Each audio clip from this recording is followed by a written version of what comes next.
Welcome back to my YouTube channel. आज इस video में हम जानेंगे कि जो अपना बायोलॉजी जिस चैप्टर नंबर 2 जिसका नाम रहेगा हमारा प्रोटेस्टा, मोनेरा प्रोटेस्टा और फंजाई। ठीक है, तो इसमें जो इम्पोर्टेंट क्वेश्चन है जो पेपर के लिए बहुत इंपॉर्टेंट है वही बताऊंगा, और जो जो से अपने टॉपिक आते हैं वही बताऊंगा। ठीक है, वैसे तो ये इम्पोर्टेंट टॉप 20 में से ही है।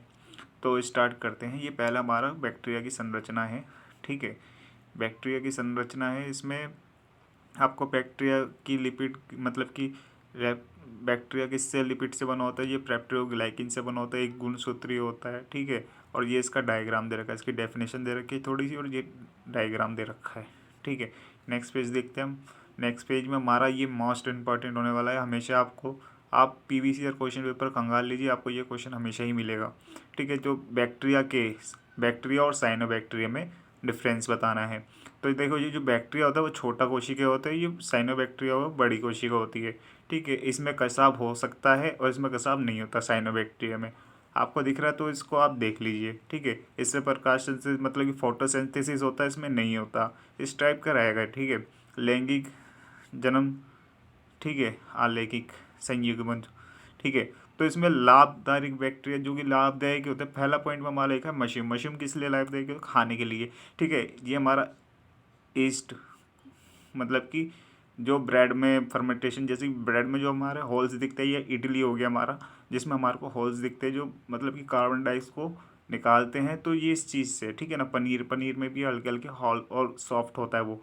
ठीक है, तो ये इसलिए ईस्ट बैक्टीरिया जो होता है काम आता है। ये माइक्रोराइजा जो होता है हमारा, ये जड़ों में पाया जाता है। ठीक है ना, ये पौधों को बढ़ाने के लिए होता है। ठीक है, खनिज।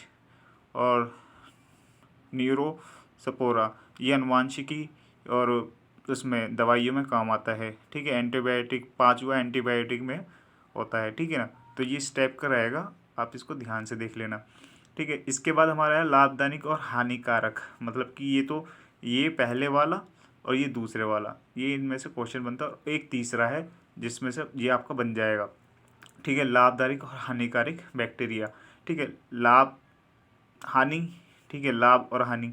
तो हानि के बारे में बात कर लेते हैं हम। हानि में देखिए, अब देखो ये विब्रियो क्लोराइड, हेजा, ये आप पढ़ लेना, ये ईजी है और आपको ऐसे कैसे याद करना पड़ेगा, मतलब कि इससे रोग क्या उत्पन्न होते हैं। ये आपको मैं लास्ट बता दूँ तो क्षय रोग, मतलब कि टीबी के बारे में बात कर रही है यहाँ पे। ठीक है, आपको देखो बैक्टीरिया के लाभकारी, यहाँ पे हानि थी पीछे वाले में, इसमें लाभकारी आ गए। तो लाभकारी में देखिए राइजोबियम। राइजोबियम का मतलब क्या है? ये खनिज में हमारा मतलब कि दाल चना मकई में उगाने के लिए काम आता है। क्यों? वायुमंडल से नाइट्रोजन के अमीनो, आपको लिखा हुआ दिख रहा है। ठीक है, ये पढ़ लेना, ये आपके लाभकारी बैक्टीरिया। ठीक है, जैसे कि लैक्टोबैसिलस, ये दूध में होता है, ये दही बनाने में इस टाइप का है। ठीक है ना, जमाने में काम आता है। अब शैवाल क्या है और इसके उपयोग, शैवाल में से भी क्वेश्चन बनता है। ठीक है, तो ये और लास्ट वाला अपना ब्रेड, बस इसके अलावा कुछ मत पढ़ लेना। बाकी तो मैं ऐसी फॉर्मेलिटी के लिए दिखा रहा हूँ आपको। ठीक है, कि और बच्चे होते हैं ना जो मतलब कि मिस ही नहीं होने देना, तो उसके ऊपर। ठीक है, तो शैवाल के बारे में आप पढ़ लेना। देखो, शैवाल जो होते हैं सूक्ष्म होते हैं, ये मुख्यतः मछलियों का खाना होता है। जैसे कि आपको लिखा है शैवाल के उपयोग, विटामिन ए और ई भरपूर स्रोत। ठीक है ना, आयोडीन, फॉस्फोरेट। ठीक है, तो इस टाइप का। और नीले हरित शैवाल, ठीक है, नए नाइट्रोजन को स्थिर करते हैं। ठीक है, और ये देखो, ये सबसे इम्पोर्टेंट है, हमेशा आता है ये ब्रेड मॉडल। ठीक है ना, आप इसको देखिए, डायग्राम और प्लस डेफिनेशन, जो आपको पता है, ये हम फ्रिज में ब्रेड डबल रोटी रख देते हैं तो उसमें फफूंदी आ जाती है, तो वही ये सब है। तो थोड़ा है ना, बना के भी लिख सकते हो या फिर इससे समझ सकते हो आप। ठीक है, लास्ट ये हमारा फफूंदी के बारे में ये इधर तक एक्सप्लेन हो रहा है कि अलैंगिक जनन है। ठीक है, और फिर हमारा अमीबा में देखिए आप, डायग्राम दिख रहा है आपको, ये पहले इसका सेंट्रल बड़ा हो रहा है, फिर सेकंड में, और फिर और बड़ा हो गया, फिर डिवाइड हो गया। ठीक है ना, तो ये अमीबा की संरचना आलैंगिक जनन में। ठीक है, और इसके बाद आएगा अमीबा के बारे में ही है।